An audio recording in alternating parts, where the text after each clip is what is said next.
안녕하세요. 오늘 저희가 함께 살펴볼 자료는요. 바로 2025년 10월 26일 예염교회 주일 오전에 있었던 조덕근 담임 목사님의 설교입니다. 겸손하게 하나님과 함께 걷기라는 제목이었고 본문은 미가서 6장 4절에서 8절이었죠. 네, 맞습니다. 미가서 6장 말씀이죠. 이 설교가 흐름이 참 흥미로웠어요. 하나님께서 먼저 과거를 기억하라고 하시고 근데 백성들은 좀 다른 생각을 하고 그렇죠. 엇갈리죠. 네. 그리고 마지막에 하나님이 진짜 원하시는 게 이거다 하고 딱 밝혀주시잖아요. 오늘 저희는 이 설교의 핵심 메시지, 특히 오늘날 당신에게 어떤 의미가 있을지 함께 좀 깊이 파헤쳐 보려고 합니다. 좋습니다. 자, 그럼 바로 시작해 볼까요? 하나님은 왜 그렇게 과거를 먼저 기억하라고 하셨을까요? 뭔가 잘못했으면 바로 지적하실 수도 있었을 텐데요. 네, 그게 참 중요한 시작점인 것 같아요. 설교에서도 그 부분을 강조하시는데 하나님께서 이스라엘 백성들에게 당신이 어떤 일들을 행하셨는지 구체적으로 다시 떠올리게 하시는 거죠. 아, 어떤 일들이었죠? 첫 번째는 역시 그 애굽 종살이에서 건져내신 사건입니다. 이게 그냥 해방, 이게 끝이 아니라 그 이후에 약속의 땅 가나안까지 가는 그 모든 과정, 그 험난한 여정을 하나님이 어떻게 이끄셨는지 그걸 전부 기억하라는 거예요. 아, 과정 전체를요? 네, 그리고 두 번째는 하나님이 그들을 위해서 지도자들을 세워주셨다는 사실이에요. 근데 여기서 설교가 재밌는 포인트를 짚어주는데 우리가 아는 모세, 아론뿐만 아니라 미리암을 같이 언급했다는 점입니다. 아, 미리암이요? 네, 설교에서는 이 미리암을 여성 공동체를 대표하는 인물로 보고 하나님께서 남자든 여자든 이스라엘 공동체 전체를 정말 세심하게 돌보셨다는 증거로 이야기합니다. 그냥 유명한 사람 몇몇이 아니라 공동체 전체를 향한 하나님의 마음을 보여준다는 거죠. 와, 미리암 언급이 그냥 지나칠 수 있는 부분인데 그걸 공동체 전체, 특히 여성까지 포함하는 하나님의 그 세심함으로 연결하는군요. 아, 듣고 보니까 왜 기억하라는 말씀이 먼저 나왔는지 알 것 같아요. 어떤 관계였는지 먼저 돌아보게 하시는 거군요. 네, 맞아요. 관계를 먼저 생각하게 하시는 거죠. 또 다른 사건도 있었죠. 네, 바로 그 발락과 발람 사건입니다. 이게 뭐냐면 이스라엘이 이제 가나안 땅 들어가기 직전인데 모압 왕 발락이 이스라엘이 너무 강해 보이니까 두려워서 선지자 발람한테 돈을 주면서 저주 좀 해달라고 부탁한 거죠. 아, 저주를요? 네, 근데 하나님께서 발람의 입을 통해서 오히려 이스라엘을 축복하게 만드셨어요. 저주를 축복으로 바꿔버리신 거죠. 설교는 이 사건을 통해서 그 어떤 저주도 축복으로 바꾸시는 하나님의 강력한 보호와 능력을 기억하라고 강조합니다. 와, 대단하네요. 저주를 축복으로. 근데 이 이야기에 좀 어두운 면도 있어요.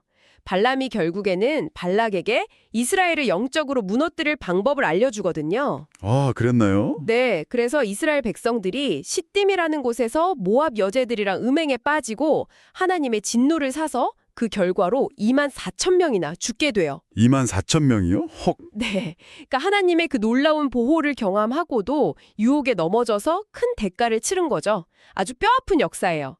하나님은 이 실패의 기억조차 잊지 말라고 하시는 겁니다. 성공만 기억하는 게 아니라 실패에서도 배우라는 거겠죠. 실패까지도 기억하라. 의미심장하네요. 그리고 마지막으로 길갈에서 할례를 하게 해서 애굽에서의 그 노예 시절 수치심을 완전히 씻어주신 사건까지 언급하세요. 이 모든 기억들을 쭉 보면 결국 하나님은 노예였던 백성을 구원하시고 온갖 위협과 또 그들의 실패 속에서도 약속의 땅까지 신실하게 인도하신 그 은혜와 사랑을 제발 잊지 말아달라고, 꼭 좀 기억해달라고 아주 간절하게 호소하시는 거예요. 핵심은 내가 너희를 위해 뭘 했는지 기억해, 이거죠. 하나님의 그 간절한 호소, 기억하라. 정말 많은 게 담겨 있네요. 그런데 이렇게까지 말씀하셨는데 이스라엘 백성들의 반응은 좀 이상한 방향으로 흘러갔다고 설교는 지적하죠? 네, 맞습니다. 바로 거기가 이제 설교의 중요한 전환점인데요.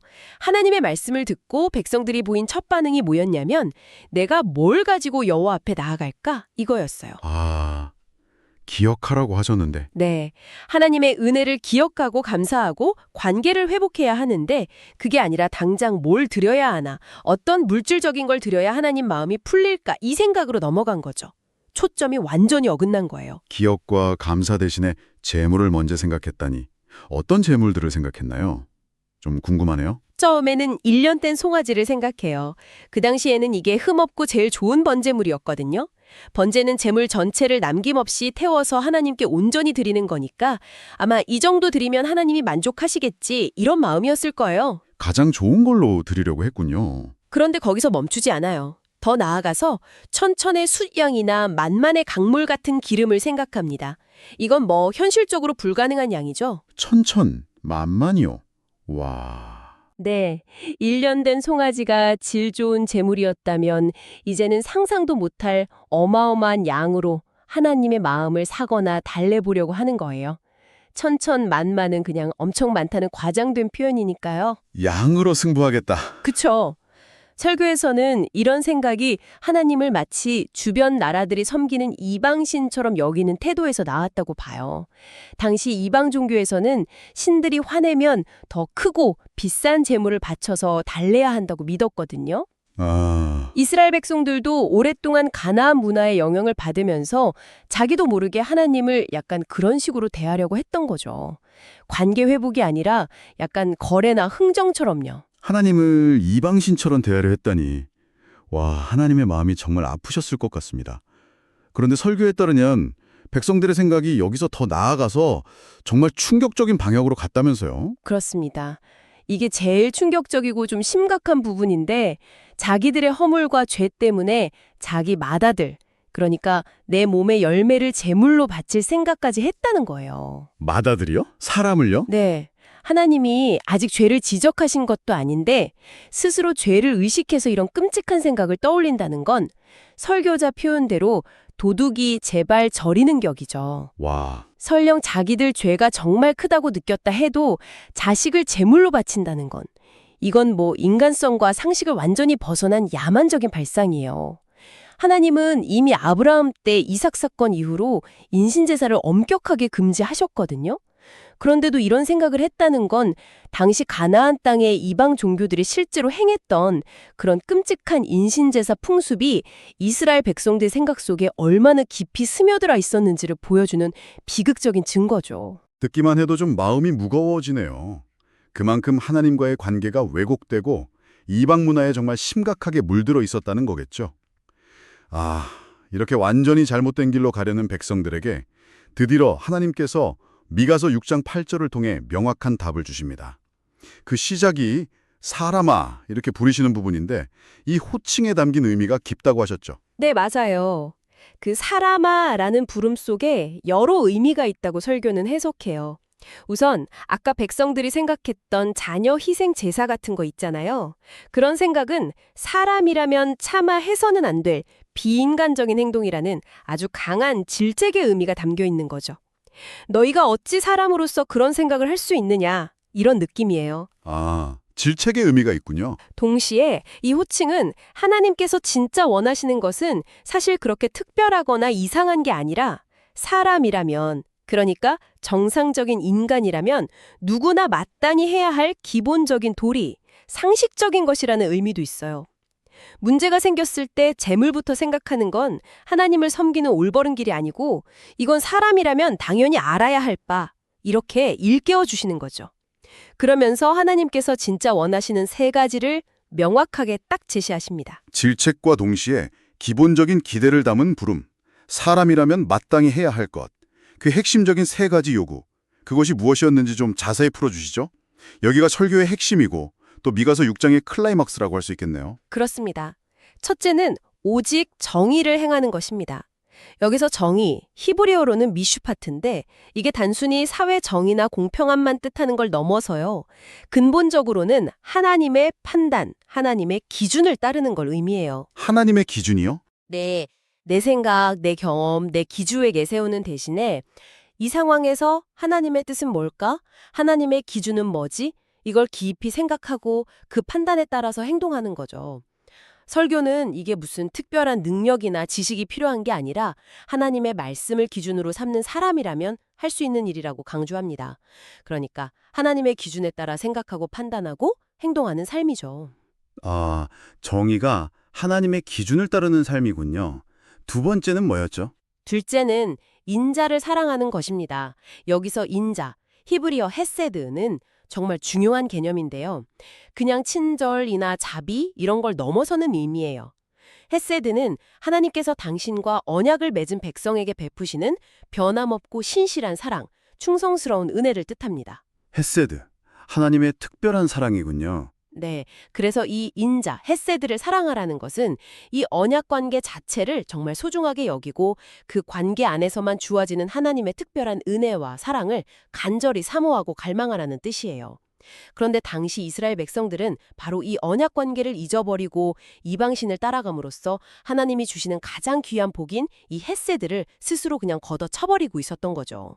헤세드, 언약에 기반한 하나님의 신실한 사랑, 그걸 그냥 받는 게 아니라 사랑하라고 하신 게 인상적이네요.